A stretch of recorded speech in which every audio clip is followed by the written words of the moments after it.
السلام عليكم. الله يعطيكم العافية. بشرح لكم عن برنامج ميرلين بيرد اي دي.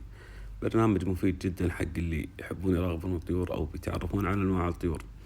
هذا شكل البرنامج من الخارج. بعد ما نفتح البرنامج راح يطلب منا تسجيل الدخول، نسوي لنا حساب ونسجل دخول، ويطلب منا تحميل حزمة. الحزمة على حسب المنطقة اللي انت فيها تكون فيها معلومات الطيور وصور واصواتهم. بعدها نروح حق كلمة اعدادات تحت يسار، لغة الاسم الشائع نحطها على اللغة العربية، أظهر الأسماء العلمية نشغلها، ونرجع حق كلمة ميز اللي هي الصفحة الرئيسية. في أكثر من طريقة عشان تعرف على الطير.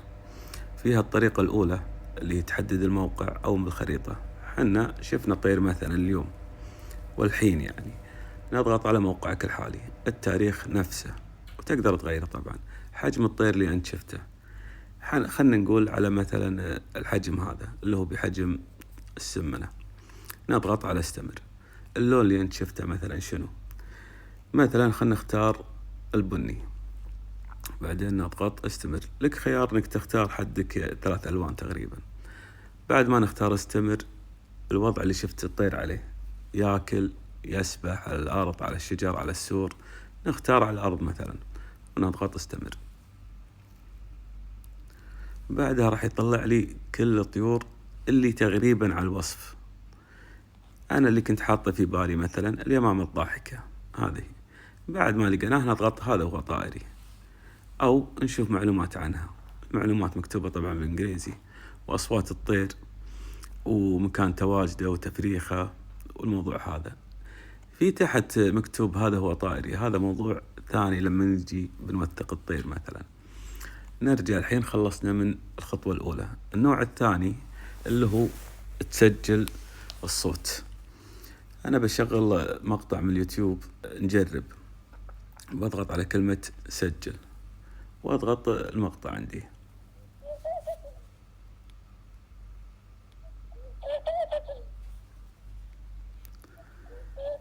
هذا هو عرف الطير. طبعا أحيانا يجيب الطير 100%، بس مو كل مرة، أحيانا يطلع لك أصوات مشابهة. هذه هي الطريقة الثانية. نرجع حق اللي هي الصور. الصور عندك خيارين، أما أنك تصور الطير إذا كان قريب عندك، أو تكون مصورة بكاميرا، أو عندك في استديو. مثلا حاليا اختار صورة. أنا أحيانا أصور بالكاميرا أحط التلفون عليها وأصور. مثلا عندنا الطير هذا، نحاول أن تكون بالمربع نفسه، نقدر نكبر ونصغر. نضغط على استمر، يقول لك الموقع. أنا صورت أذكر على صليبخات مدينة الكويت هني. التاريخ نفسه مو فارق، إنه نفس وقت الطير هذا. بعدين نضغط على كلمة ميز، راح يطلع لي الطيور المشابهة تقريبا. أنا هذا طيري. وهذا يطلع لك بعد صور للطير نفسه، يعني نادية، ذكر، فارخ كبير، الريش بالصيف، الريش بشتة. طبعا أكثر الطيور لها شكلين، خصوصا الطيور البحرية هي اللي تكون فيها فرق كبير. مثلا يمكن تكون هذا الشكل في الشتاء وهذا شكله بالصيف. خلصنا من هذه ونجرب واحد ثاني، ما عندنا مشكلة. نضغط على هذا، اختر، نروح مثلا على هذا واضح، ما اعتقد راح يطلع لي اكثر من طير، لكن بنجرب، يمكن يطلع الهندي. نجرب. حطينا هذا هو الاول وهذا الثاني الهندي، بس طبعا هذا طيرنا. وهذه الطريقة الثانية اللي تعرفنا فيها على الطيور.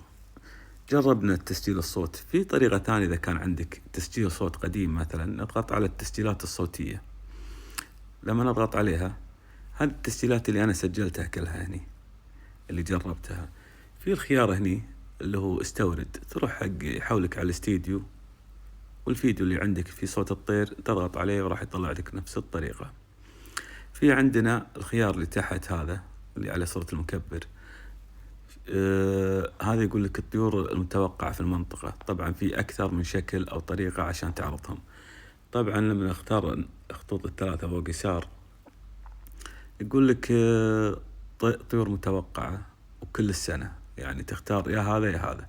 احنا نبي المتوقع حاليا، وحاط لك الموقع وحاط لك التاريخ هذا اليوم، أكثر توقعا، العائلات الأكثر احتمالا مثلا. نضغط العائلات أكثر احتمالا، يجمعها على مجاميع نفس النوع مثلا. لكن نروح حق الأكثر توقعا، زين، ونضغط على هذه الخضراء اللي تحت، يبين لك من أكثر طير متوقع لأبعد، يعني هذه الطيور المتوقعة. بعدين راح يصير لونه دائرة برتغالية، هذا أقل توقع. بعدين راح يصير لون أحمر، مو معناته أن الطير هذا نادر، مو شرط، لكن هو مو متوقع في الوقت الحالي. طبعا مو هذه كل الطيور الموجودة في الحزمة، هو يطلع لك حاليا الطيور المتوقعة في هذا الوقت من أكثر توقعا لأقل توقعا. لما نضغط الخطوط اليسار الثلاثة فوق راح يعطينا مكتوب هني مثلا طيور متوقعة تحت كل المثبتة. لما نضغط عليها راح يطلع لي فوق 600 طير على حسب الحزمات اللي انت محملها. بس مثلا خلنا نضغط كل الطيور مثبتة، هذه الحزمات اللي انا مثبتها. هو 608 حق الشرق الاوسط، لما نحط اوروبا راح يزيد العدد، تركيا راح يزيد، لكن المجموع مال الشرق الاوسط الحين 608. حنا ما نبي كل الطيور، نبي الطيور المتوقعة. احيانا تشوف لك طير مو بوقته وغير متوقع، فتستخدم الطريقة هذه انك تضغط على كل الطيور المثبتة. حنا خلنا على هذه. تبقى لنا اللي هي قائمة العمر اللي قبل الاعدادات. لما نضغط عليها راح يبين لك كل الطيور اللي انت شفتها، انواعها والتاريخ اللي شفتها فيه والمكان. فهذا يعتبر سجل حق الطيور اللي انت شفتها.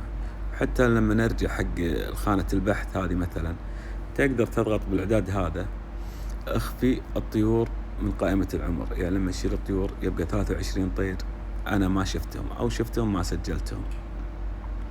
يعني تقريبا الطيور هذه فيهم اللي شفته وما سجلته، او اني شكيت انه هو او لا، فيكون موجود هنا.